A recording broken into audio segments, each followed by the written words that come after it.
The history of power, judgment, and survival at sea is a record of how nations rose, fought, and prevailed upon the world's oceans. Welcome to Naval Histories with me, Tarquin Nimrod Chapman-Corrigan. The Battle of Trafalgar was not merely a contest of guns and timber. It was a triumph of command judgment under the gravest possible pressure. Vice Admiral Lord Nelson understood that a conventional engagement would risk indecision. The combined French and Spanish fleet, commanded by Admiral Villeneuve, held numerical strength enough to prolong the action and preserve Napoleon's wider ambitions at sea. Nelson therefore rejected caution.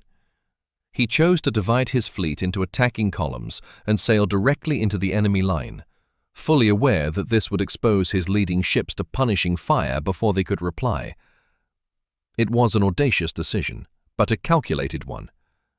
Nelson sought not simply to damage the enemy, but to break cohesion, overwhelm command, and turn battle into collapse.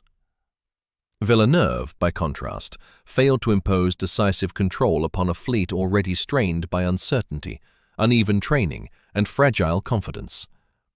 Once the line was pierced, French Allied command disintegrated into isolated struggle. Thus, Trafalgar was decided as much by clarity of intention as by force of arms. Nelson's genius lay in recognizing that supreme risk, properly judged, could produce supreme advantage.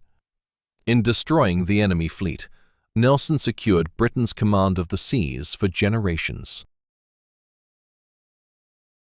And now a new section to our series. Welcome to Thought for the Day. Ahead of the publication of my second volume of memoirs later in the year, I wish to share abridged extracts taken directly from my observational notes and diary musings. Today, autocratic authoritarianism. What one hears in this message is not reason, but the shrill pretense of virtue. A thumbs down is recast as persecution, disagreement as bullying, and honest disapproval as emotional violence. This is not civility. It is the management of dissent. People are not being asked to behave decently. They are being instructed to emote correctly. Difference is pathologized, fragility is weaponized, and obedience is disguised as kindness. Such conduct is not leadership. It is control, lacquered in politeness, and carrying the unmistakable stench of petty authoritarianism.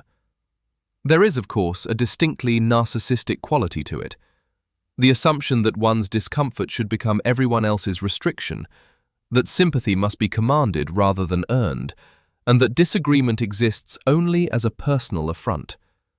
It is not the pursuit of fairness, but the cultivation of grievance, arranged so that praise is permitted, criticism is suspect, and the individual remains permanently at the center of concern.